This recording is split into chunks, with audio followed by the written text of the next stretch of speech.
আসসালামু আলাইকুম রহমতুল্লাহ। সুপ্রিয় শিক্ষার্থীরা এবং যারা শুনছেন সবাইকে আমার আজকের এই রসায়ন ক্লাসে স্বাগত জানাচ্ছি। আমরা এর আগে মৌলের পর্যাবৃত্ত ধর্ম এবং রাসায়নিক বন্ধন এর উপর একটি এমসিকিউর ক্লাস নিয়েছিলাম। সেই ক্লাসটিতে দুটি এমসিকিউ আলোচনা করতে গিয়ে বিস্তারিতভাবে প্রাসঙ্গিক প্রায় 7-8টি কনসেপ্ট বা থিওরি নিয়ে আলোচনা করেছিলাম। তো যারা সেই ক্লাসটি দেখেননি তারা চাইলে সেই ক্লাসটি দেখে নিতে পারেন। সেটিতে লেকচার 1 লেখা আছে, এটি হচ্ছে লেকচার 2 এমসিকিউর উপরে। আর আমার এই প্রত্যেকটা ক্লাস আমার যেই ইউটিউব চ্যানেল আছে সেই ইউটিউব চ্যানেলে পাওয়া যাবে।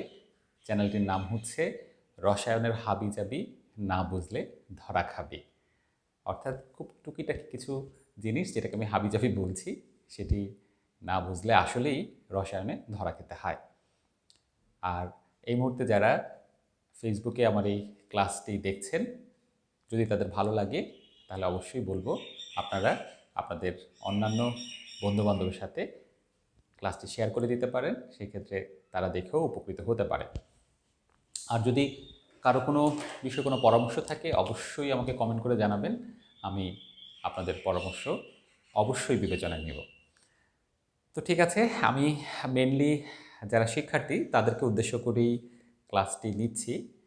তো আজকে আমরা আরেকটি উদ্দীপক থেকে দুইটি অবজেক্টিভ নিয়ে প্রথমত আলোচনা করব এবং প্রাসঙ্গিকভাবে যতগুলো থিওরি আসবে সেগুলো আমি বুঝিয়ে দেওয়ার চেষ্টা করব। তো শিক্ষার্থীরা খেয়াল করো, এটি ছিল আমার উদ্দীপক। এই উদ্দীপকের মধ্যে দুটি মৌল এ এবং বি নামকরণ করা হয়েছে। তার মানে আমাকে ফাইন্ড আউট করতে হবে এই মৌল দুটি কারা। এখানে তিনটি কলামের মধ্যে তাদের তড়িৎ ঋণাত্মকতার মান প্রথম কলামে লেখা আছে। তড়িৎ ঋণাত্মকতার মানের ক্ষেত্রে তোমরা যদি একাধিক বই দেখো, কিছু কিছু মৌলের তড়িৎ ঋণাত্মকতার মানে এক ধরনের কনফিউশন অনেক সময় তৈরি হয়। যেমন ধরো হাইড্রোজেনের কোনো বইতে তড়িৎ ঋণাত্মকতার মান লেখা আছে 2.1, কোনো বইতে 2.2। একইভাবে আরও কিছু মৌল যেমন ক্লোরিনের কোথাও 2.8 লেখা আছে, কোথাও 3 লেখা আছে। আবার সোডিয়ামের কোনো কোনো বইতে লেখা আছে 1.0, আবার কোনো বইতে লেখা আছে 0.9। তো আমরা সেই বিতর্কগুলোতে যাব না, সেই বিতর্কগুলো আমাদের এখানে আলোচ্য বিষয় না। আমরা একটু মাঝখান থেকে আলোচনা করার চেষ্টা করব। দেখো 3.5 লেখা আছে কার ক্ষেত্রে? বি এর ক্ষেত্রে। সো 3.5 হয় একমাত্র অক্সিজেনের ক্ষেত্রেই। সো এটাকে আমরা অক্সিজেন ধরে নিতে পারি। এখন এইখানে লেখা আছে 0.9। এখন দেখো 0.9 কিন্তু কোনো কোনো বইতে লেখা আছে পটাশিয়াম, আবার কোনো বইতে লেখা আছে সোডিয়াম। তাহলে দুইটা অপশন আসলো।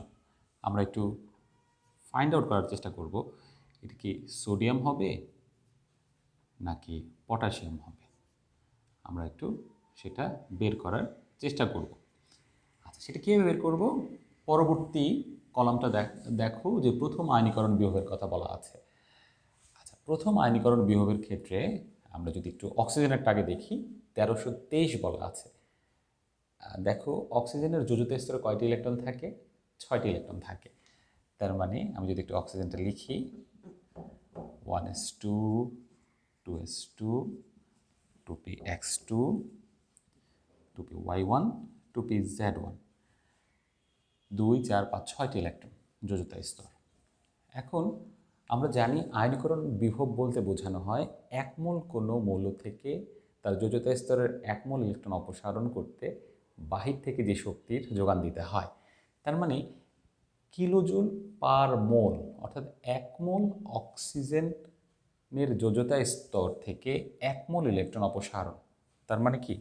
তার মানে হচ্ছে আমার এটাকে O+1 করার সময় তার যোজ্যতা স্তর থেকে আমরা একটি ইলেকট্রন অপসারণ করব। তাহলে একটি ইলেকট্রন যদি আমরা অপসারণ করি তাহলে জিনিসটি দেখতে এরকম হবে। খেয়াল করো, এটা কিন্তু আয়নীকরণ বিভব, ইলেকট্রন আসক্তি না, তাই O+ হবে। করতে যে পরিমাণ শক্তির যোগান দিতে হয় সেটি হচ্ছে কি আয়নীকরণ বিভব। এখন আয়নীকরণ বিভবের মান কিন্তু একই পর্যায়ে বাম দিক থেকে ডান দিকে গেলে বৃদ্ধি পায়, এটা তোমরা জানো। কারণ কি? যতই আমরা ডান দিকে যাচ্ছি ততই একই কক্ষপথে ক্রমান্বয়ে ইলেকট্রন প্রবেশ করে। পাশাপাশি যখনই বাইরে একটা ইলেকট্রন প্রবেশ করবে, ভিতরে একটা প্রোটন প্রবেশ করবে।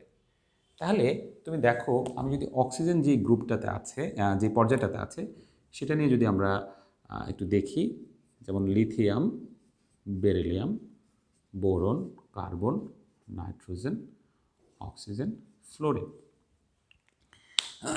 এখন এই ক্ষেত্রে আমরা যদি ইলেকট্রনের সংখ্যা চিন্তা করি, এটার যোজ্যতা স্তরে ইলেকট্রন আছে একটা, দুইটা, তিন, চার, পাঁচ, ছয়, সাতটা। এখন প্রত্যেকটারই যোজ্যতা স্তর হচ্ছে দ্বিতীয় কক্ষপথ।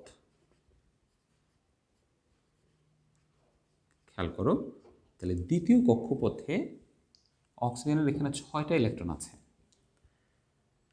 তার মানে যখনই ইলেকট্রন সংখ্যা যোজ্যতা স্তরে বাড়ছে, পাশাপাশি কিন্তু নিউক্লিয়াসও ধনাত্মক চার্জ বাড়ছে, বাট ডিস্টেন্স বাড়ছে না। আমরা জানি প্লাসের সাথে মাইনাসের আকর্ষণ সবসময় থাকে। তাহলে ডিস্টেন্স না বেড়ে যখন ইলেকট্রন প্রবেশ করে, তখন সেই আকর্ষণটা কি হয়? তীব্র থেকে তীব্রতর হয়।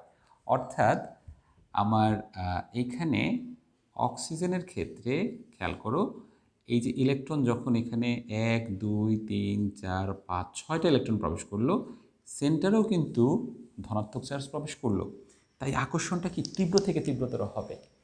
এই যে আকর্ষণটা তীব্র থেকে তীব্রতর হয়, এই কারণে বাম থেকে ডানে গেলে ব্যাসার্ধটাও কিছুটা কমে যায়। আর আয়নীকরণ শক্তির ক্ষেত্রে অধিক শক্তি প্রয়োগ করতে হয়, কারণ তুমি তো এটা বের করতে চাচ্ছ।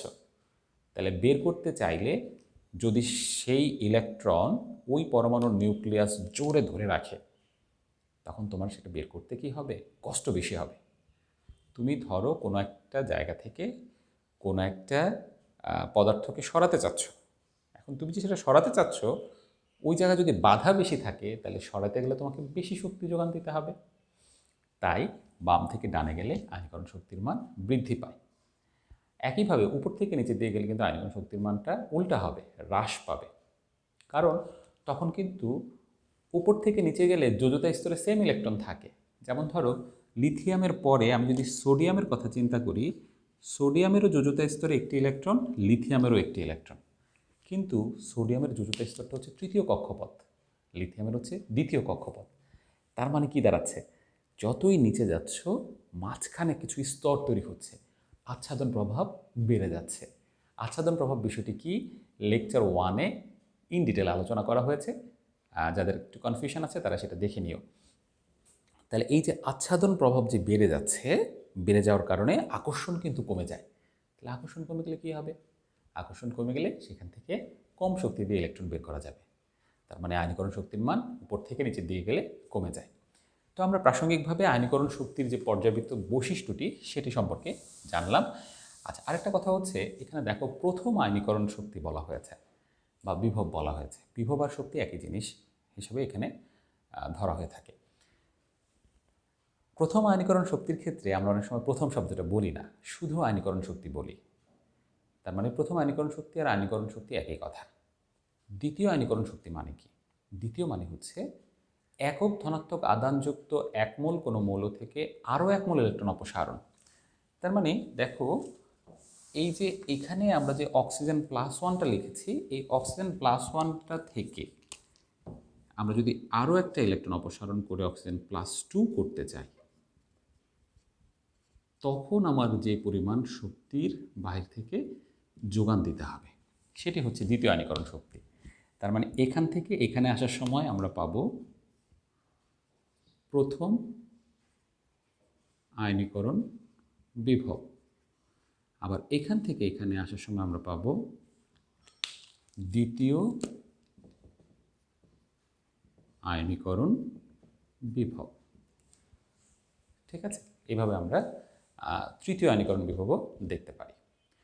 এখন প্রথম আয়নীকরণ বিভবের চেয়ে সব সময় দ্বিতীয় আয়নীকরণ বিভবের মান বেশি হবে যে কোনো মৌলের ক্ষেত্রে, এবং বলে রাখি এখানে কোনো ব্যতিক্রম নেই। কেন? দেখো, অক্সিজেনকে যখন তুমি +1 থেকে +2 করতে চাচ্ছ, তখন কিন্তু তার অলরেডি একটি ইলেকট্রন কমে গিয়েছে, তাই না? ধরো যে তুমি যদি কাউকে মারতে যাও এবং তাকে যদি হালকা ইনজুর্ড করে ফেলো, তখন কিন্তু সে আরও বেশি সাবধান হয়ে যাবে যাতে তুমি ভবিষ্যতে তাকে আর মার দিতে না পারো। তাহলে এখানে অক্সিজেন যেহেতু একটি ইলেকট্রন অলরেডি বের করে দিয়েছে, ও +1 হয়েছে, এই অবস্থায় তার ধনাত্মক চার্জ অনেক আগের চেয়ে বেড়ে গিয়েছে। তাহলে ধনাত্মক চার্জ যেহেতু বেড়ে গিয়েছে, তাই তখন সেখান থেকে আরও একটি ইলেকট্রন যদি অপসারণ করতে চাও, তখন তোমাকে আরও বেশি শক্তির যোগান দিতে হবে। তাই এটি মনে রাখবা, যে কোনো মৌলের ক্ষেত্রে এখানে কোনো ব্যতিক্রম নাই, কোনো ধরনের ব্যতিক্রম নাই। ঠিক আছে, যে কোনো মৌলের ক্ষেত্রে প্রথম আয়নীকরণ বিভব ইজ লেস দেন দ্বিতীয় আয়নীকরণ বিভব ইজ লেস দেন তৃতীয় আয়নীকরণ বিভব, চলতেই থাকবে। তুমি বলতে পারো কয়টা আয়নীকরণ বিভব লেখা সম্ভব? প্রশ্নের উত্তরটি হচ্ছে, একটি মৌলে যতটি ইলেকট্রন থাকে বা কোনো পরমাণুতে যতটি ইলেকট্রন থাকে তার সর্বোচ্চ তত আয়নীকরণ বিভব পর্যন্ত থিওরিটিক্যালি পাওয়া সম্ভব। যেমন অক্সিজেনে 8টি ইলেকট্রন আছে, তাই অক্সিজেনের ক্ষেত্রে 8ম আয়নীকরণ বিভব পর্যন্ত পাওয়া সম্ভব। ঠিক আছে, আচ্ছা, তাহলে আমরা এবার একটু দেখার চেষ্টা করি। দেখো কি বলা হয়েছে। অক্সিজেনের প্রথম আয়নীকরণ বিভবের মানটি দেওয়া আছে, দ্বিতীয় মানটি এখানে দেওয়া নেই। আচ্ছা, দেওয়া নেই মানে কিন্তু এটা যে নাই তা নয়, প্রশ্নকর্তা কোনো একটা কারণে দেয় নাই। ঠিক আছে, এটা কিন্তু হতে পারে, বাট এটা প্রশ্নকর্তা দেন নাই, প্রয়োজন মনে করেন নাই, তাই দেন নাই। এবার আমরা একটু দেখি এটার ক্ষেত্রে এর ক্ষেত্রে কিন্তু আমরা সিদ্ধান্ত নিতে পারিনি এটা সোডিয়াম না পটাশিয়াম। এখন আমরা এটা একটু সিদ্ধান্ত নেওয়ার চেষ্টা করব। দেখো, উদ্দীপকের মধ্যে ক্লু দেওয়া থাকে, সেই ক্লু থেকে তোমাকে বের করে নিতে হবে। প্রথম আয়নীকরণ বিভবের মান দেওয়া আছে 500, দ্বিতীয় আয়নীকরণ বিভবের মান দেওয়া আছে 5000। এখন আমরা একটু দেখি, সোডিয়াম দিয়ে করি আবার পটাশিয়াম দিয়েও করি। সোডিয়াম যদি আমরা লিখি তাহলে দেখতে পাই যে তার যোজ্যতা স্তরে একটি ইলেকট্রন থাকে। তাহলে সোডিয়াম যখন +1 হবে তখন তার যোজ্যতা স্তরে এটা চলে যাবে। তাহলে আমরা প্রথম আয়নীকরণ, অর্থাৎ এখান থেকে এখানে যখন আসলাম এটা হচ্ছে প্রথম। আবার সোডিয়াম +1 থেকে যখন +2-তে যাব তখন পাবো দ্বিতীয় আয়নীকরণ বিভব। এখন দেখো, যখন +1 অবস্থায় আছে সোডিয়াম, তখন আবার তার যোজ্যতা স্তরটা কিন্তু ফিল আপ হয়ে গিয়েছে। এই যে দেখো, যোজ্যতা স্তরটা কিন্তু ফিল আপ, অষ্টক পরিপূর্ণ। এই জন্য এখান থেকে দ্বিতীয় ইলেকট্রনটি অপসারণ করতে তোমাকে একটু কষ্ট বেশি করতে হবে। দেখো, প্রথমটার জন্য যদি 500 হয়, দ্বিতীয়টার জন্য সেটা 5000, মানে মানটা অনেক বেড়ে গিয়েছে। কেন বেড়ে গিয়েছে? কারণ এক্ষেত্রে আমার ওই যে তার মধ্যে অষ্টক হয়েছিল, সে কারণে। একটি কথা মনে রাখবা, সোডিয়ামের তৃতীয় আয়নীকরণ বিভবের মান অবশ্যই 5000-এর চেয়ে বেশি হবে। এখানে কিন্তু কোনো ব্যতিক্রম নেই। ঠিক আছে, কারণ এই ক্ষেত্রে অষ্টক পরিপূর্ণ যদি কোনো একটা আয়নের অবস্থা থাকে, সেই অবস্থা থেকে আরও একটি ইলেকট্রন অপসারণ করতে গেলে হঠাৎ করে মানটা অনেক বেড়ে যায়। এই যে হঠাৎ করে বেড়ে যাচ্ছে, এই বেড়ে যাওয়া থেকে কিন্তু আমরা একটা আইডিয়া নিতে পারি যে ওই জায়গাতে কোনো একটা অষ্টকের ঘটনা ছিল। ঠিক আছে, আচ্ছা, এখন এটা পটাশিয়াম ধরলে কি হবে? পটাশিয়াম ধরলেও কিন্তু আমার প্রথম আয়নীকরণ বিভবের ক্ষেত্রে দেখো কি আসবে। আমি লিখে দেখাচ্ছি, 19 তো 4s1। তাহলে এখানে যখন আমরা প্রথম আয়নীকরণ বিভব বের করব তখন যোজ্যতা স্তরের ইলেকট্রনটি বের হবে, এটা হলো প্রথম। আবার এটা থেকে যখন দ্বিতীয়টা বের করব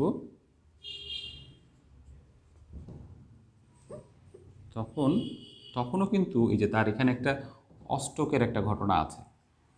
সো এই অষ্টকের ঘটনার কারণে এই জায়গা থেকে ইলেকট্রনটা বের করতে এখানেও কিন্তু আমার বেশ শক্তির প্রয়োজন হবে। ঠিক আছে, সো বুঝতে পারছো যে অ্যাকচুয়ালি দুই ক্ষেত্রেই সেম বিষয়।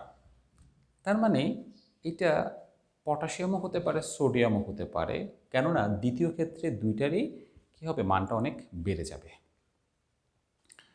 তার মানে আমরা এখনও পুরোপুরি সিদ্ধান্তটা নিতে পারলাম না।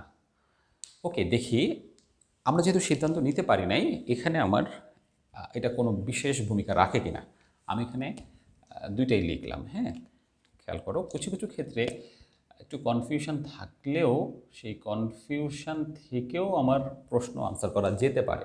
এটি প্রশ্নকর্তার এক ধরনের বলতে পারো তোমাকে টেস্ট করার একটা প্রবণতা। সো ঘাবড়ানো যাবে না, ঘাবড়ানো যাবে না। পরীক্ষায় অনেক সময় কিছু প্রশ্ন ইচ্ছা করে একটু কিন্তু রেখে দেওয়া হয়। দেখি আমরা কি দাঁড়ায়। ওকে, এ মৌলটি একটি অধাতু। দেখো এখানে যে কোনো একটি সঠিক উত্তর হবে। ডেফিনেটলি নয়, এই মৌলটি অধাতু নয়, তার মানে এটা বাদ। বুঝে যাচ্ছে যে এরা ধাতু হবে। ঠিক আছে, আচ্ছা।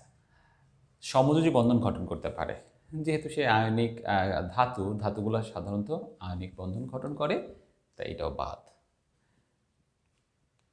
স্থির প্লাস, প্লাস বলতে ধনাত্মক জারণমান প্রদর্শন করে।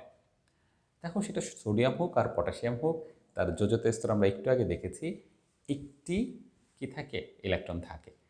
তাই একটি ইলেকট্রন থাকার কারণে সে স্থির জারণমান প্রদর্শন করার প্রবণতা দেখায়। বিষয়টা একটু ব্যাখ্যার প্রয়োজন আছে। তাহলে স্থির জারণমান প্রদর্শনের কি বিপরীত শব্দ অস্থির জারণমান, এরকম কিছু? বা কারা অস্থির জারণমান প্রদর্শন করে? অস্থির মানে কি, যে যার মধ্যে সবসময় একটা ফ্লোটিং ভাব থাকে, কি করবে সে জানে না, তাই না? সেটা তো অস্থির। তার মানে এখানে তাহলে অস্থির কে? এখানে অস্থির হচ্ছে যে আসলে একাধিকভাবে ইলেকট্রন ত্যাগ করার প্রবণতা দেখায়, তারা হচ্ছে অস্থির বলতে পারি আমরা। তাহলে ধাতুর মধ্যে কি কেউ এরকম অস্থির বা একাধিক জারণমান প্রদর্শন করে?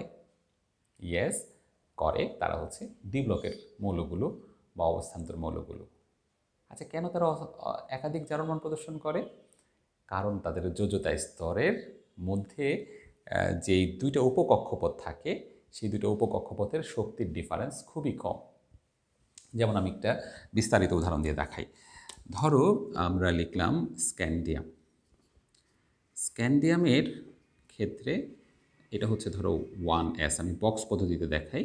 এটা হচ্ছে 1s2। 2s2টা কি? হুন্ডের নীতি এবং আউটবাউ নীতির কম্বিনেশন এটি করা হয়ে থাকে। তাহলে 2s2টা ঠিক উপরে। আচ্ছা, 2p6 কোথায়? 2p6 হচ্ছে অর্ধেক উপরে। দেখো অর্ধেকের মতো উপরে, পুরোপুরি উপরে না, কিন্তু 1 থেকে 2তে যাওয়ার সময় পুরোপুরি উপরে ছিল। আচ্ছা, তারপরে কত? 3s। তারপরে কত?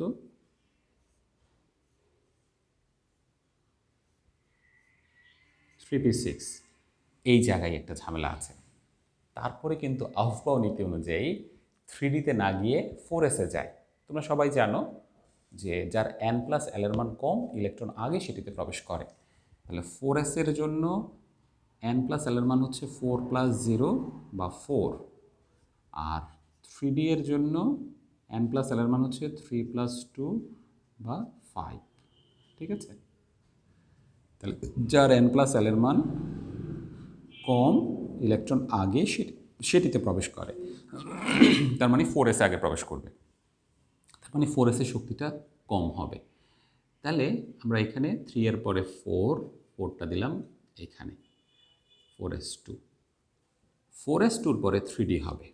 খেয়াল করো, 4s এর পরে 3d, কিন্তু এখানে শক্তির গ্যাপটা হচ্ছে 4s আর 3dর মধ্যে খুবই কম থাকে। তাহলে এই যে এইটা হচ্ছে 3ডির একটা ইলেকট্রন। তাহলে দেখো এখানে কিন্তু আমার শক্তির গ্যাপ 4s আর 3ডির মধ্যে অনেক কম। তাই এই ক্ষেত্রে যোজ্যতা স্তর হচ্ছে এই পুরাটা, এই পুরাটা হচ্ছে যোজ্যতা স্তর।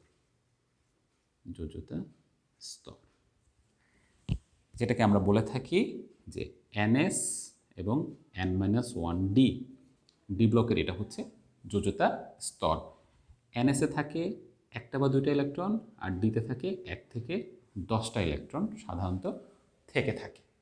ঠিক আছে, তাহলে যেহেতু তার ns এবং n-1-এর মধ্যে শক্তির পার্থক্য খুব কম, তাই ডি ব্লকের যোজ্যতা স্তর হচ্ছে ns এবং n-1d। এখন এখানে শক্তির পার্থক্য কম হওয়ার কারণে অনেক ডি ব্লক মৌলই আছে যে এনএস থেকে ইলেকট্রন যাওয়ার পরেও n-1d থেকেও ইলেকট্রন যেতে পারে। তার মানে ডি ব্লকের ক্ষেত্রে কি ঘটনা ঘটে? ডি ব্লক থেকে দুইটা ঘটনা ঘটে, এনএস হতে এক বা দুইটি ইলেকট্রন বের হয়, আবার n-1d হতে এক বা একাধিক ইলেকট্রন বের হয়। এই ঘটনাটা ঘটে কার জন্য? ডি ব্লক মৌলের ক্ষেত্রে। যেহেতু এই যে ডি ব্লকে এই ঘটনাটা ঘটে, এই ঘটনাটা ঘটার কারণে, এই যে এই ঘটনাটা ঘটার কারণে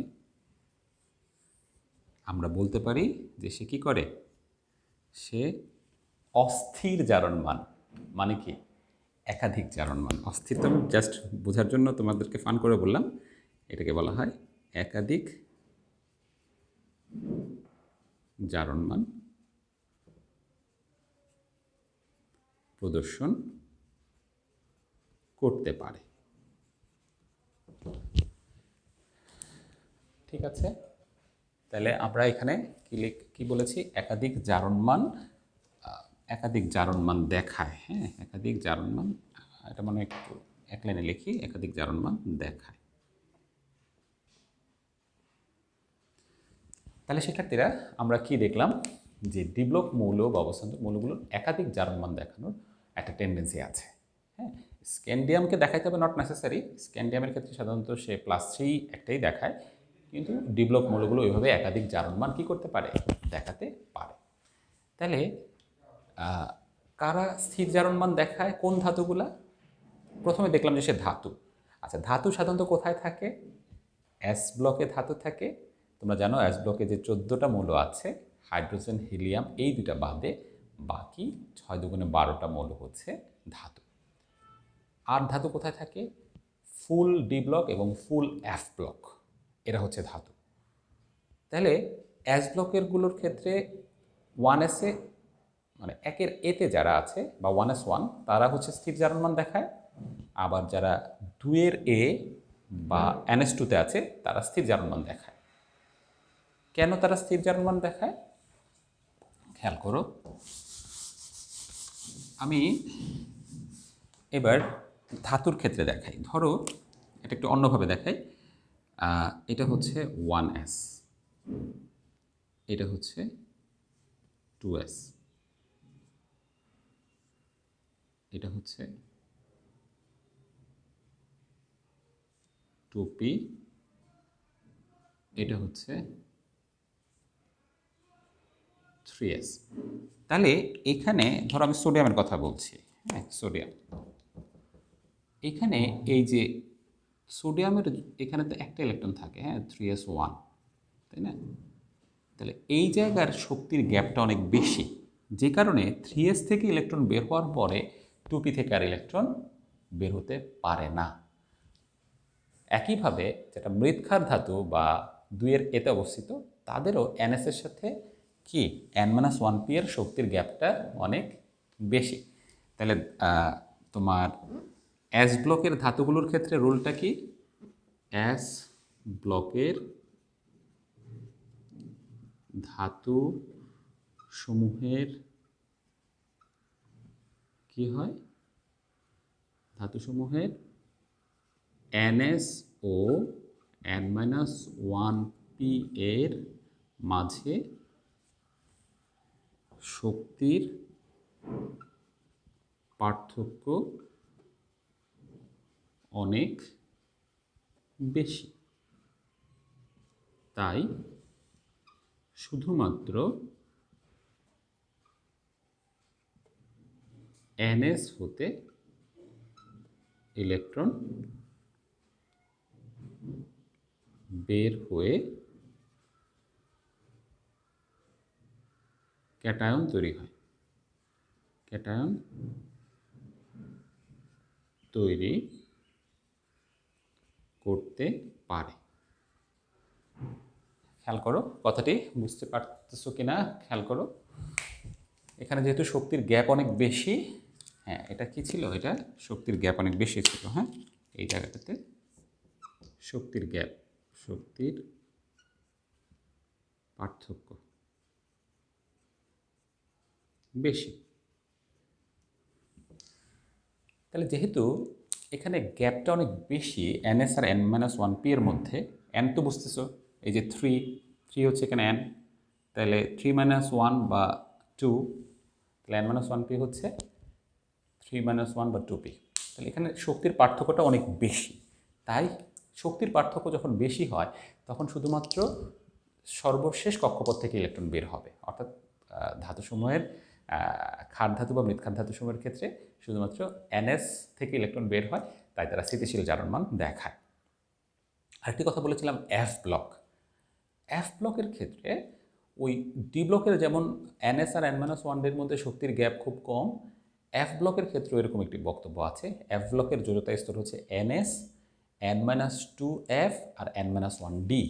ঠিক আছে, তাহলে আমি যদি এবার এফ ব্লকের জন্য বলি, এফ ব্লকের ক্ষেত্রে হচ্ছে এনএস, n-2f আর n-1d। হ্যাঁ, এখানে এখানে 0, 1 বা 2টা এরকমভাবে বলা হয় তার যোজ্যতা স্তর। এখানেও যোজ্যতা স্তরগুলো শক্তির পার্থক্য খুবই কম, তাই এখানেও কী করতে পারে, তারা একাধিকভাবে ইলেকট্রন ত্যাগ করে অস্থির জারণমান বা একাধিক জারণমান প্রদর্শন করতে পারে। তাহলে স্থির জারণমান প্রদর্শন করে, হ্যাঁ আপাত দৃষ্টিতে এটা কি আমার সঠিক মনে হচ্ছে। আমরা সঠিক উত্তর পেয়ে গিয়েছি। তারপর আমরা একটু ঘটা দেখি কি বলা আছে। তুলনামূলক কম সক্রিয়তা বিশিষ্ট। কম সক্রিয়তা, প্রথম কথা হচ্ছে সক্রিয়তা মানে কি? সক্রিয়তা মানে হচ্ছে যে তার অবস্থান খুব তাড়াতাড়ি চেঞ্জ করতে পারে, সে বেশি সক্রিয়। আর যে তার অবস্থান চেঞ্জ করতে পারে না, সে কম সক্রিয়। ঠিক আছে, যেমন ধরো আমার এই ক্লাসটি দেখার পরে অনেকে সক্রিয় হয়ে যাচ্ছে যে না এখন থেকে আরেকটু ভালো করে পড়াশোনা করতে হবে, তার মানে সে খুব অ্যাক্টিভ। আমরা বলি না সেই স্টুডেন্টটা খুব অ্যাক্টিভ। আর আরেকজন ভাবতেছ এইসব ক্লাস দেখা কি হবে, করোনা আসছে, পরীক্ষা কি আর হইব, শুধু শুধু পড়ালেখা করে কী লাভ। শিক্ষার্থীরা এইভাবে যারা চিন্তা করছো ভুল করতেছ। করোনা আছে, প্যান্ডেমিক থাকবে, পরিবর্তিত পরিস্থিতির সাথে নিজেকে মানিয়ে নিতে হবে। নিজের ভালো নিজের কাছে। তুমি যদি ভবিষ্যতে ঝামেলায় পড়ো, পিছিয়ে যাও, পৃথিবীর কেউ তোমাকে তখন টেনে তোলার চেষ্টা করবে না। এটাই প্রকৃতির নিয়ম। এখানে race, life is a race. এই রেসের মধ্যে তোমাকে এগিয়ে যেতে হবে এবং আনন্দের সহিত এগিয়ে যেতে হবে। আমি বলছি যে খুব টেনশন নিয়ে থাকতে হবে, আনন্দ নিয়ে সামনের দিকে এগিয়ে যাও। হ্যাঁ, জয় তোমার হবেই একদিন ইনশাআল্লাহ। তো যাই হোক, তাহলে সক্রিয়তার বিষয়টা আমরা বুঝলাম যে কে কত অ্যাক্টিভ। এখন কথা হচ্ছে যে ক্ষার ধাতু যারা, আমি তো বুঝতে পারতেছি এটা ক্ষার ধাতু, এখন এইটা কি বেশি অ্যাক্টিভ? ইয়েস, বেশি অ্যাক্টিভ। কেন অ্যাক্টিভ? কারণ তার বাইরে দেখো একটি ইলেকট্রন আছে, একটি ইলেকট্রন। তাহলে একটি ইলেকট্রন যার থাকে, তার সে একটি ইলেকট্রন সহজেই দিয়ে নিকটস্থ নিষ্ক্রিয় গ্যাসের ইলেকট্রন বিন্যাস অর্জন করা সম্ভব। অর্থাৎ দেখো, এটা যদি আমি সোডিয়াম ধরে নিই, তাহলে সোডিয়াম তার যোজ্যতা স্তরের জাস্ট এই ইলেকট্রনকে যদি সে দিয়ে দেয়, সে নিকটস্থ নিষ্ক্রিয় গ্যাস ইলেকট্রন বিন্যাস অর্জন করতে পারবে। তার মানে সে বেশি অ্যাক্টিভ। আচ্ছা, সে যে বেশি অ্যাক্টিভ সেটা একটু কম্পেয়ার করি ম্যাগনেসিয়ামের সাথে, তার পরবর্তী পারমাণবিক সংখ্যা বিশিষ্ট মৌলটি পরবর্তী গ্রুপে। দেখো, ম্যাগনেসিয়াম কিন্তু নিকটস্থ ইলেকট্রন বিন্যাস অর্জন করতে গেলে তাকে 2টি ইলেকট্রন ত্যাগ করতে হবে, তাই না? তাহলে একটি ইলেকট্রন ত্যাগ করা কিন্তু ইজি, 2টির ক্ষেত্রে একটু কঠিন একের চেয়ে।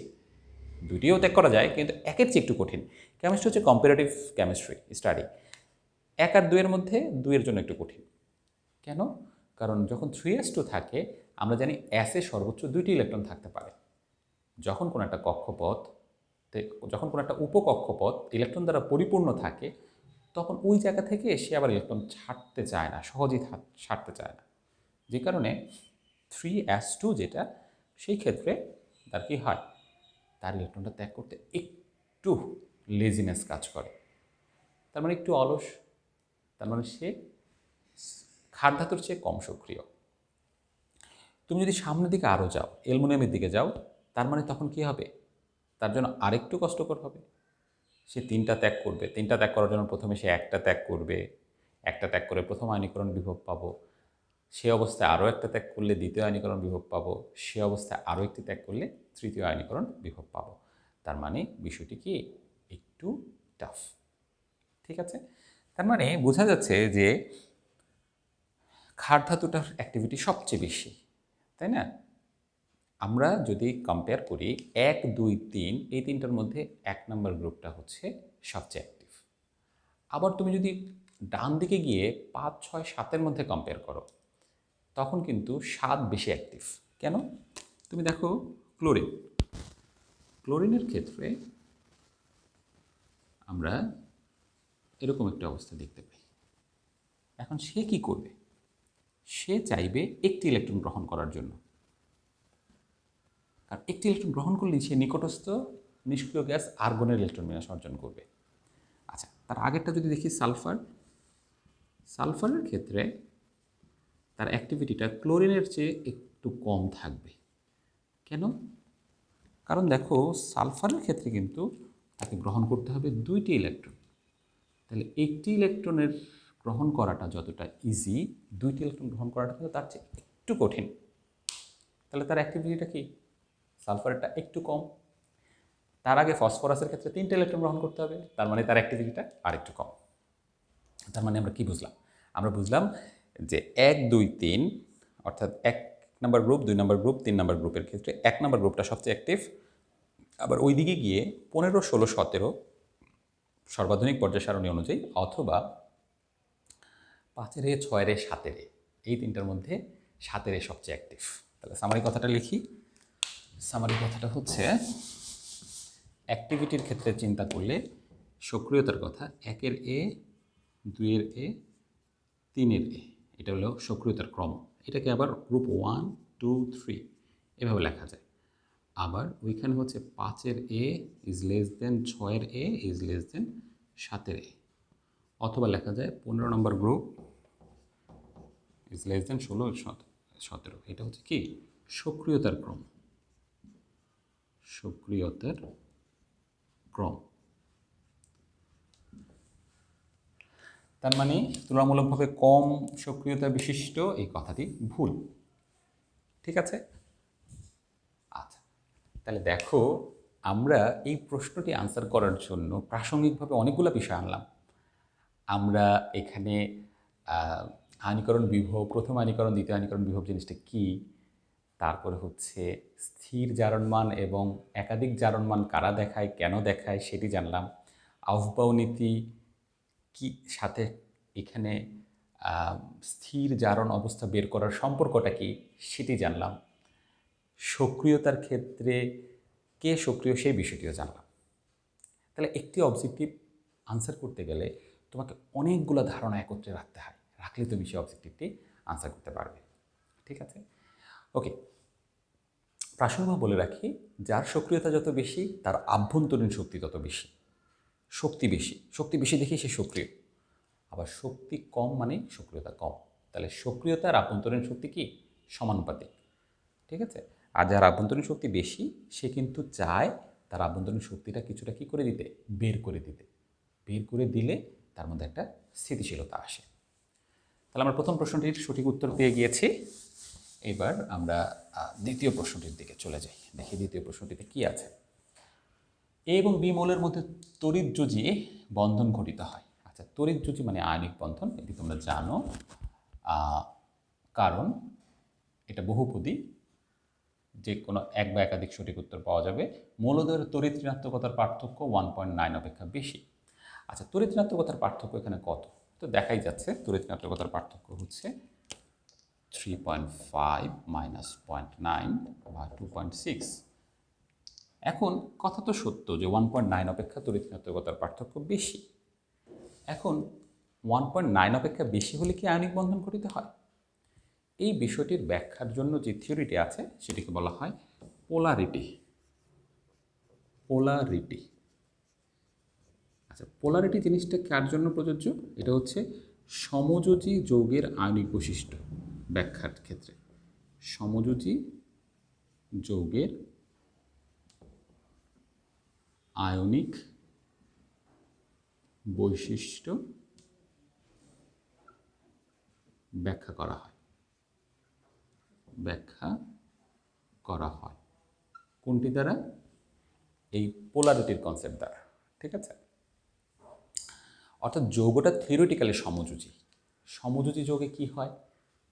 ইলেকট্রন শেয়ার হয়। ইলেকট্রন যখন শেয়ার হয় তখন নিয়ম কি? নিয়ম হচ্ছে দুজনই 50-50 করে শেয়ার করবে। আমি ধরো এখানে দেখাই, এ আর বি দুটো রূপক অর্থে মৌলর মধ্যে বন্ধন হয়েছে। তাহলে এইখানে ধরো ইলেকট্রনটা সুষমভাবে এই জায়গায় বণ্টিত হওয়ার কথা। ঠিক আছে, এই জায়গায় ইলেকট্রন বণ্টিত হওয়ার কথা সুষমভাবে। আচ্ছা, এখন বিষয়টা হচ্ছে সুষমভাবে বণ্টিত হওয়ার কথা, অর্থাৎ এই ইলেকট্রন যেখানে শেয়ার হচ্ছে তার প্রতি এ মৌলটির যেমন নিউক্লিয়াসের ধনাত্মক চার্জের আকর্ষণ আছে, বি মৌলটির নিউক্লিয়াসেরও ধনাত্মক চার্জের আকর্ষণ আছে। এই আকর্ষণটা এমন হওয়া উচিত যেন দুইজনই 50-50 করে ইলেকট্রনটা শেয়ার করে, কারণ দুইজনই একটা একটা করে দিয়ে এটা শেয়ারিং করেছে। ঠিক আছে, সো শেয়ারিংয়ের ক্ষেত্রে এটাই হওয়া উচিত। ধরো যে তোমরা দুই বন্ধু মিলে একটা শেয়ারিং করে বাসা ভাড়া নিয়েছো, তাহলে দুই বন্ধুরই মাস শেষে সমান ভাব মানে বাসা ভাড়া দেওয়া উচিত, একজনের অর্ধেক আরেকজনের অর্ধেক। কিংবা দুই বন্ধুরই যে কোনো কিছু, ধরো একসাথে তোমরা খাওয়া দাওয়া করেছো, তাহলে যদি সেম টাকা দাও তাহলে দুজনের অর্ধেক অর্ধেক করে খাওয়া উচিত খাবারটির। এখন বিষয়টা যদি এমন হয়, টাকা দিয়েছো অর্ধেক অর্ধেক, কিন্তু খাওয়ার সময় একজন খেয়ে ফেললা 70%, আরেকজনকে দিলা 30%, তাহলে কি তুমি এখানে ঠকাইলা? যে 70% খেলা সে আরেকজনকে ঠকাইলা। এখানেও বিষয়টা অনেকটা ওই রকম। দুইজন যদি সমানভাবে ইলেকট্রন শেয়ারিং না করে, একজন যদি একটু অতিরিক্ত তার নিজের দিকে ইলেকট্রন ঘনত্ব টেনে নিয়ে আসে, তাহলে সেখানে সুষম ইলেকট্রন চার্জ বণ্টিত হয় না। এই ঘটনাটাকে বলা হয় তড়িৎ ঋণাত্মকতা। এই যে একজন জোর করে একটু বেশি তার নিজের দিকে টেনে নিয়ে আসলো, তাহলে তড়িৎ ঋণাত্মকতা হচ্ছে সমযোজী বন্ধনে আবদ্ধ দুটি পরমাণুর মাঝে যে কোনো একটি পরমাণু তার নিজের দিকে অধিক জোরে কিছুটা ইলেকট্রন ঘনত্ব টেনে নিয়ে আসার যে প্রবণতা, সেটাকে তড়িৎ ঋণাত্মকতা বলে। এখন ধরো এক্ষেত্রে আমি ধরে নিলাম যে বি হচ্ছে একটু বেশি চালাক, তাহলে সে কী করলো? বি এই জায়গায় তোমার এই যে এ এবং বি এর মধ্যে যে বন্ধন ছিল, বন্ধনের ক্ষেত্রে দেখা গেল, ধরো আমি বোঝানোর জন্য বলছি, এই বি হচ্ছে এই লাল কালারটা দিয়ে আমি বি এর শেয়ারিংকৃত ইলেকট্রনকে বোঝাচ্ছি। ঠিক আছে, আর এটা দিয়ে আমি এর শেয়ারিংকৃত ইলেকট্রনকে বোঝাচ্ছি। তাহলে এখানে কে বেশি চালাক? বি বেশি চালাক। তাহলে সে 50%-এর চেয়ে বেশি ইলেকট্রন ঘনত্ব তার নিজের দিকে টেনে নিয়েছে। তাহলে যেহেতু নেগেটিভ ইলেকট্রন টেনে নিয়েছে কিছুটা বেশি, তার মানে সেখানে কি হবে? আংশিক ঋণাত্মক চার্জের সৃষ্টি হবে। অর্থাৎ এই ক্ষেত্রে এটা কিছুটা ঋণাত্মক চার্জ বাড়বে আর এটা কিছুটা ধনাত্মক চার্জ। এখানে যেহেতু ঋণাত্মক চার্জ বেড়ে গিয়েছে, তার মানে এখানে ধনাত্মক চার্জ বাড়বে। সিম্পল। আমি অঙ্ক করে বুঝাই। ধরো যে সে এখানে 60% শেয়ার করেছে, আর সে ধরো এখানে 40% শেয়ার করেছে। তাহলে যখন 50-50 শেয়ার হয় তখন কিন্তু কোনো চার্জ তৈরি হবে না। যেহেতু 60% ইলেকট্রন শেয়ার করেছে, তার মানে অতিরিক্ত 10% সে বেশি শেয়ার করেছে, তাই এখানে 10%-এর ঘাটতি পড়বে। 10%-এর ঘাটতি পড়া মানে ধনাত্মক চার্জ এখন এখানে বেড়ে যাবে, তাই এখানে প্লাস আর ওই জায়গাটাতে মাইনাস। এখন শুধু প্লাস কিংবা শুধু মাইনাস দিয়ে কী বোঝায়? ক্যাটায়ন কিংবা অ্যানায়নকে বোঝায়। এটা কি ফুল ক্যাটায়ন? না, ফুল ক্যাটায়ন তো না। ফুল ক্যাটায়ন কখন হতো? যদি বি এই দুইটা ইলেকট্রনকে সে টেনে নিয়ে যেত। খেয়াল করো, বি যদি দুইটা ইলেকট্রনকে টেনে নিয়ে যেত তাহলে ফুল অ্যানায়ন হয়ে যেত বি মাইনাস, তখন এ হতো এ প্লাস। তাহলে এখানে কি হবে? এখানে যেহেতু আংশিক পরিমাণ ইলেকট্রন ঘনত্ব টেনে নিয়েছে, তাই এটা হবে মাইনাস ডেল্টা। ডেল্টা বলতে ম্যাথমেটিক্সে বা কেমিস্ট্রিতে ক্ষুদ্র সরণকে বোঝানো হয়। তাহলে এখানে 10% সরণ অতিরিক্ত হয়েছে, এটাকে মাইনাস ডেল্টা দেওয়া হবে, এটাকে দেওয়া হবে প্লাস ডেল্টা। তাইলে সমযোজী বন্ধনে তড়িৎ ঋণাত্মকতার কারণে মেরুকরণ সৃষ্টি হয়। যখন মেরুকরণ সৃষ্টি হয় তখন জিনিসটা অনেকটা আয়নিক যৌগের মতো হয়। কারণ কি, ধরো সোডিয়াম ক্লোরাইড, সোডিয়াম ক্লোরাইডের ক্ষেত্রে এই আয়নিক যৌগতে ফুল পজিটিভ চার্জ, ফুল নেগেটিভ চার্জ আছে, আর এখানে আংশিক পজিটিভ চার্জ, আংশিক নেগেটিভ চার্জ আছে। তার মানে বিষয়টা অনেকটা কি আয়নিক যৌগের মতো। অর্থাৎ যৌগটা ছিল সমযোজী, কিন্তু তড়িৎ ঋণাত্মকতার পার্থক্যের কারণে তার মধ্যে আয়নিক বৈশিষ্ট্য কিছুটা প্রাপ্ত হয়েছে।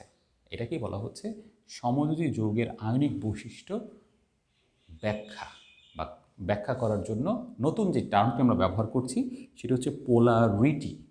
সমযোজী যৌগের আয়নিক বৈশিষ্ট্য ব্যাখ্যার জন্য আমরা যেই টার্মটি এখানে ব্যবহার করছি সেটি হচ্ছে পোলারিটি। আচ্ছা, প্রাসঙ্গিকভাবে বলে রাখি আরেকটি টার্ম আছে পোলারায়ন। বি কেয়ারফুল, এই দুইটা এক জিনিস নয়, এটা হচ্ছে উল্টা। আয়নিক যৌগের সমযোজী বৈশিষ্ট্য ব্যাখ্যা দেওয়া হয় পোলারায়নের মাধ্যমে, যেটি বিজ্ঞানী ফাজান বিস্তারিত আলোচনা করেছেন। একে ফাজানের নীতিও বলা হয়। আমরা লেকচার 1-এ বিস্তারিতভাবে পোলারায়ন নিয়ে ব্যাখ্যা দিয়েছি। তোমরা যারা দেখতে ইচ্ছুক তারা লেকচার 1টি অবশ্যই দেখে নেবে, ঠিক আছে? ওকে, এবার আমরা এইখানে দেখি পোলারিটির বিষয়টাকে। এখন এই যে পোলারিটির এই বিষয়টাকে, সেটাকে কয়েকটা ভাগ করা হয়েছে। ধরো তড়িৎ ঋণাত্মকতার মাঝে কোনো পার্থক্য নাই, দুইটাই সেম সেম। যদি দুইটাই সেম সেম থাকে তখন সেখানে আমার কোনো ইলেকট্রনের টানাটানি হবে না। যেমন ধরো H2, তাহলে দুইটাই সেম সেম, এটাও হাইড্রোজেন এটাও হাইড্রোজেন, তাহলে একই ধরনের হলে সেখানে কি তড়িৎ ঋণাত্মকতার পার্থক্য হবে না। তার মানে সেটাকে আমরা বলবো বিশুদ্ধ সমযোজী। তাহলে বিষয়টা কি, তড়িৎ ঋণাত্মকতার পার্থক্য 1-0 হলে বিশুদ্ধ সমযোজী, বিশুদ্ধ সমযোজী। আচ্ছা, যদি 0 হতে 0.5-এর মধ্যে হয় তবে অপোলার সমযোজী, অপোলার সমযোজী। আচ্ছা, অপোলার সমযোজী যেমন ধরো আমরা যদি মিথেনের কথা চিন্তা করি, মিথেনের ক্ষেত্রে এটা হচ্ছে 2.5, এটা হচ্ছে 2.1, তাহলে তড়িৎ ঋণাত্মকতার পার্থক্য কত, 0.4। তাহলে এই যে 0.4 যখন পার্থক্য থাকে তখন কিন্তু মেরুকরণ হয়, মানে শূন্যের চেয়ে বেশি হলেই মেরুকরণ হবে, কিন্তু এই মেরুকরণটা খুবই কম হয়, খুবই কম। যেহেতু খুবই কম হয় তাই সেটাকে বলা হচ্ছে অপোলার সমযোজী, অপোলার। ঠিক আছে শিক্ষার্থীরা, এই বিষয়গুলো কিন্তু একটু ক্লিয়ার থাকতে হবে এবং এই ডাটাগুলো একটু মেনে নিতে হবে। এই ডাটাগুলো মেনে নিতে হবে মানে এই ডাটাগুলো হচ্ছে বিজ্ঞানীদের সিদ্ধান্ত, ঠিক আছে? এখন তুমি বলতে পারো কেন এটাকে অপোলার বলা হচ্ছে? কারণ দেখা গিয়েছে তড়িৎ ঋণাত্মকতার পার্থক্য যদি এই রেঞ্জের ভিতরে থাকে তখন আসলে তার মধ্যে যেই মেরুকরণটা হয় ওই মেরুকরণ দিয়ে পোলার দ্রাবকের মধ্যে সে খুব একটা দ্রবীভূত হয় না, ঠিক আছে? তাই এটাকে অপোলার সমযোজী বলা হচ্ছে। ওকে, এরপরে হচ্ছে 0.5 হতে 1.9-এর মধ্যে হয় তবে পোলার সমযোজী, পোলার সমযোজী। যেমন ধরো আমরা যদি উদাহরণ দিই HCl, এখানে এটা হচ্ছে 2.1, এটা হচ্ছে 3, তাহলে পার্থক্যটা হচ্ছে কত, 0.9। তাহলে 0.9 মানে কি 0.5 থেকে 1.9-এর ভিতরে, তাই এটাকে বলা হবে পোলার সমযোজী, বা এটা মধ্যে মেরুকরণটা এমন পরিমাণে হবে যে সে আরেকটা মেরুকৃত যৌগের সাথে গিয়ে বিক্রিয়া করা অথবা দ্রবীভূত হওয়ার প্রবণতা দেখাতে পারে। আমরা কেন এই মেরুকরণগুলো নিয়ে চিন্তা করছি? কারণ এই মেরুকরণগুলো আলটিমেটলি আমাদেরকে সিদ্ধান্ত দিবে যে এই যৌগগুলা অন্য যৌগের সাথে বিক্রিয়া করবে কিনা অথবা অন্য যৌগের মধ্যে দ্রবীভূত হবে কিনা। কারণ সমযোজী যৌগ তো বিক্রিয়া করে, তাই না? শেয়ারিং করলে তো তাদের কি একবারে ভদ্রলোক হওয়ার কথা, দুজনে শেয়ার করতেছে, আরেকজনের সাথে বিক্রিয়া করার কথা না, কিন্তু তারা তো বিক্রিয়া করে। এই যে বিক্রিয়াটা করে কেন, সেই ধারণাগুলো কিন্তু আমরা এই পোলারিটির কনসেপ্ট থেকে পেতে পারি। তার মানে এই কনসেপ্টটি কিন্তু আমার বিক্রিয়ার সাথে অথবা কোনো সমযোজী যৌগ দ্রবীভূত হওয়ার সাথে সংশ্লিষ্ট। আরেকটি কথা এখানে বলি, আমরা এই তড়িৎ ঋণাত্মকতা যার বেশি সেটি দেখানোর জন্য এই রেখাটা ঠিক মাঝখান থেকে একটু এরকম উপর কার্ভ করে যেই পরমাণুর বেশি সেই দিকে অ্যারো চিহ্নটা শেষ করি এবং তার উপরে মাইনাস ডেল্টা, অপোজিট প্রান্তে প্লাস ডেল্টা দিয়ে থাকি। ঠিক আছে, এটি হচ্ছে আমার দেখানোর একটা সিম্বল, এবার দেখানো যেতে পারে বা দেখানো হয়ে থাকে। ওকে, এখন লাস্ট আরেকটা পয়েন্ট আছে, আচ্ছা এখানে একটু কথা আছে। এই 1.9 যেটা, এটা কোনো কোনো বইতে 1.7, কোনো কোনো বইতে 1.9 লেখা, এটা নিয়ে একটু বিতর্ক আছে। সো প্রশ্নে যেহেতু 1.9 বলেছে, তা আমি 1.9 দিয়ে জিনিসটা ব্যাখ্যা দিচ্ছি। 1.9 হতে বেশি হলে, মানে এমন বেশি যে 1.9-এর চেয়েও বেশি, তবে ওই সমযোজী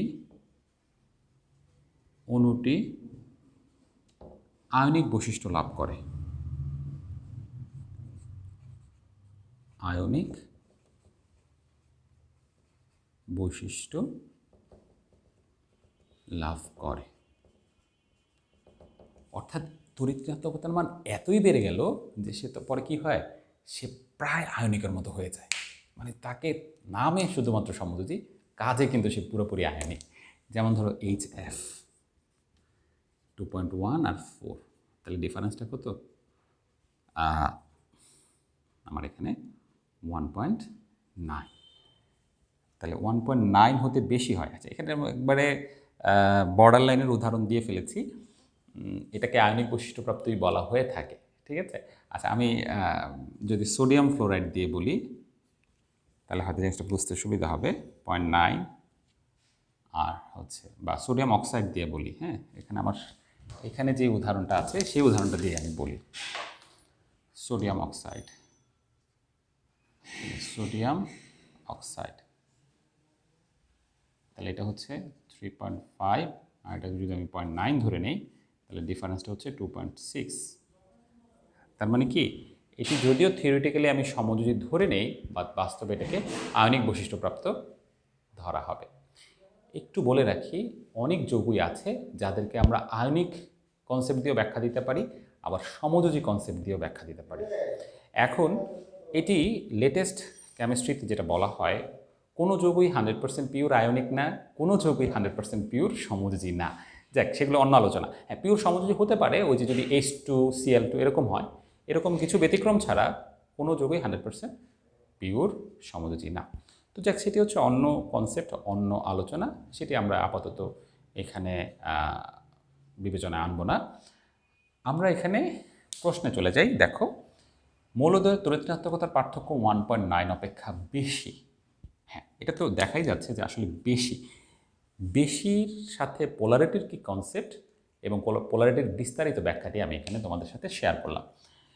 এবার তারপরে কি বলা হয়েছে, এ মৌলের সহজেই ইলেকট্রন ত্যাগের এবং বি মৌলের ইলেকট্রন গ্রহণের প্রবণতা আছে। দেখো, এ সোডিয়াম আর পটাশিয়াম যেটাই হোক তার সহজে ইলেকট্রন ত্যাগের, আর বি এর হচ্ছে ইলেকট্রন গ্রহণের। হ্যাঁ, অক্সিজেন সে ইলেকট্রন গ্রহণ করতে চায়, সিম্পল। এটা আমরা জানি যে দুটি ইলেকট্রন গ্রহণ করে সে অক্সাইড হতে পারে, তাহলে এটাও সঠিক উত্তর। ইলেকট্রন ত্যাগ হচ্ছে আয়নীকরণ শক্তি, ত্যাগের পরে আয়নীকরণ শক্তি, আর ইলেকট্রন গ্রহণ থেকে আমরা পাই ইলেকট্রন আসক্তি। অর্থাৎ কোনো মৌল যখন ইলেকট্রন গ্রহণ করে, কোনো মৌল একমূল ইলেকট্রন গ্রহণ করে ঋণাত্মক আয়নে পরিণত হওয়ার সময় যে পরিমাণ শক্তি সাধারণত নির্গত হয় তাকে ইলেকট্রন আসক্তি বলে। ঠিক আছে, সো এখানে ইলেকট্রন আসক্তির বিষয় যেহেতু অক্সিজেনের ক্ষেত্রে আছে, সো কথাটি সত্য। মনে রাখতে হবে ইলেকট্রন আসক্তির ক্ষেত্রে সাধারণত শক্তি নির্গত হয়, অর্থাৎ ইলেকট্রন গ্রহণের মাধ্যমে তার মধ্যে স্থিতিশীলতা বাড়ে বা সক্রিয়তা কমে। তাহলে যেহেতু স্থিতিশীলতা বাড়ে, স্থিতিশীলতা কখন বাড়ে? আভ্যন্তরীণ শক্তি বের হয়ে যাওয়ার মাধ্যমে। তাহলে আভ্যন্তরীণ শক্তি যখন কমে যায় তখন কি হয়? তখন শক্তিটা নির্গত হয়। অর্থাৎ আগে এতটুকু শক্তি ছিল, ইলেকট্রন গ্রহণ করার পরে এতটুকু শক্তি হলো, তাহলে কি এক্সট্রা শক্তিটা বের হয়ে গেল। তাই ইলেকট্রন আসক্তির ক্ষেত্রে সাধারণত শক্তি নির্গত হয়। ঠিক আছে, এখানে কিন্তু শক্তি শোষিত হয় এটা বলা যাবে না। ঠিক আছে, বি কেয়ারফুল, কারণ এখানে শক্তি শোষণ হবে না। শক্তি শোষণ করলে তো সে আরও তার শক্তি বেড়ে গেল। ঠিক আছে, অস্থিরতা তাহলে আরও বেড়ে যাবে। এ এবং বি মৌলের প্রথম আয়নীকরণ বিভবের মান তেমন তেমন উচ্চ এটা হয় না, এটা 9 হবে, উচ্চ 9। আচ্ছা, এইটা একটু ট্রিকি কোশ্চেন। দেখো 3 নম্বর অপশনটা দেখো, একটু ট্রিকি একটা স্টেটমেন্ট। এ এবং বি মৌলের প্রথম আয়নীকরণ বিভবের মান তেমন উচ্চ নয়। এটা আর বি এটা যদি আমরা দেখি, এরটা 500, বি এরটা 1323। প্রশ্নে বলেছে যে তেমন উচ্চ নয়। এখন এটা তো একটা আপেক্ষিক কথা, তেমন উচ্চ নয় আমরা কার সাপেক্ষে ব্যাখ্যা দেব? এরটা 500, এটাকে আমরা তেমন উচ্চ নয় বলতে পারি, কিন্তু খেয়াল করো এর সাথে বি এর গ্যাপ তো অনেক বেশি। গ্যাপটা কত? 823। কত কিলো জুল? 1000 জুলে 1 kilo joule. তার মানে আমি যদি এটা জুলে কনভার্ট করি তাহলে 800-র সাথে আরও 3টা শূন্য হয়ে জুল পার মোল। তার মানে এর সাথে বি এর প্রতি মোলে আয়নীকরণ বিভবের পার্থক্য হচ্ছে 8 লক্ষ জুল পার মোল। এটা হচ্ছে একটা বিষয়, তার মানে গ্যাপটা কিন্তু অনেক বেশি। সেকেন্ডলি, তেমন উচ্চ নয়, এখন যদি আমি এটা জুলে চিন্তা করি তাহলে এটা হচ্ছে 5 লক্ষ আর এটা হচ্ছে 13 লক্ষ, 13 লক্ষ প্লাস। তাহলে 1 মোলের জন্য যদি 13 লক্ষ প্লাস জুল শক্তির দরকার পড়ে, এইটা খুব উচ্চ নয় বলা যাবে? না, বলা যাবে না। ঠিক আছে, বা বলা উচিত না যে 13 লক্ষ জুল প্রতি মোলে শক্তি নির্গত হয় অক্সিজেনের প্রথম আয়নীকরণ বিভবের ক্ষেত্রে। এই মানটা তো বেশ বড়। তার মানে এরটা যদিও তেমন উচ্চ নয়, কিন্তু বিয়েরটা কি? বিয়েরটা উচ্চ। বিয়ের আয়নীকরণ বিভবের মানটা উচ্চ। তাহলে আমরা একটা সিদ্ধান্তে আসতে পারি, মোটামুটি 1000-এর উপরে চলে গেলে কিলো জুলে আয়নীকরণ বিভবের মানটা, সেটাকে আমরা উচ্চ ধরতে পারি। ঠিক আছে, তাহলে প্রশ্নটা ট্রিকি। প্রশ্নটা হচ্ছে তোমার ইনস্ট্যান্ট চিন্তা করতে হবে। ঠিক আছে, কারণ এখানে কোনো ধরাবাধা নিয়ম নেই। তাহলে এরটা তেমন উচ্চ নয়, বাট বি এরটা উচ্চ। যেহেতু প্রশ্নে বলেছে এ এবং বি দুইটারই মান তেমন উচ্চ নয়, তার মানে কথাটা কি? সঠিক হবে না। সঠিক উত্তর হবে 1 এবং 2। তো শিক্ষার্থীরা, আমরা এখানেও দেখো এই 2 নম্বর প্রশ্নটি আলোচনার সময় তড়িৎ ঋণাত্মকতা জিনিসটা কি, পোলারিটি জিনিসটা কি, পোলারিটির যে কনসেপ্টগুলো আছে সেই কনসেপ্টগুলো কি, এবং তার সাথে সমযোজী যৌগের বিক্রিয়া করার কিংবা দ্রবীভূত হওয়ার যে একটা লিঙ্ক আছে পোলারিটির কনসেপ্টের সাথে ব্যাখ্যা দেওয়া যায় সেটি জানলাম। তারপরে আমরা এখানে ইলেকট্রন ত্যাগ এবং গ্রহণের, এটা তো সহজ কথা। আর আয়নীকরণ বিভবের মান উচ্চ নাকি নিম্ন সেটা নিয়ে যে একটা ট্রিকি উপস্থিত সিদ্ধান্ত নেওয়ার বিষয়, সেটি সম্পর্কে একটু ট্রিকি একটা ডাটা থেকে সিদ্ধান্তটি নেওয়া শিখলাম। তো এভাবে আমরা যে কোনো, মনে রাখবে কেমিস্ট্রির অবজেক্টিভের ক্ষেত্রে একটি অবজেক্টিভ আনসার করতে গেলে অনেকগুলো জিনিস জানতে হয়। এই জন্যই বিভিন্ন জায়গায় আমাদের দেশে ভর্তি পরীক্ষাগুলোতে অধিকাংশ ক্ষেত্রে অবজেক্টিভ দেওয়া হয়ে থাকে, যে অবজেক্টিভগুলো থেকে তাড়াতাড়ি যেমন খাতা দেখা যায় এবং তোমার জ্ঞান সম্পর্কে একটি ধারণা পাওয়া যায়। আর তখন কিন্তু তোমার ডানে বামে কে থাকবে তুমি জানো না, কারণ অনলাইনে র্যান্ডমলি রোল নাম্বার দেওয়া থাকে, ফলে তুমি জানবেও না তোমার সাথে কে পরীক্ষা দিচ্ছে। আর আরেকজনের সাথে কথা বলারও তো কোনো সময় নেই। 100টা প্রশ্ন যদি তোমাকে 60 মিনিটে আনসার করতে হয়, 60-70 মিনিটে, তখন তুমি কীভাবে আনসার করবে? কারণ তোমার তো অঙ্কও করতে হবে, শুধু তো কেমিস্ট্রি আসবে না, ফিজিক্স, কেমিস্ট্রি, ম্যাথ, বায়োলজি, তাই না? লেটেস্ট যে নিয়মের কথা বলা হচ্ছে, ঢাকা ইউনিভার্সিটিতে প্রায় 100-র মধ্যে 60 থাকবে অবজেক্টিভ। সেটা কিন্তু কম না, তাই না?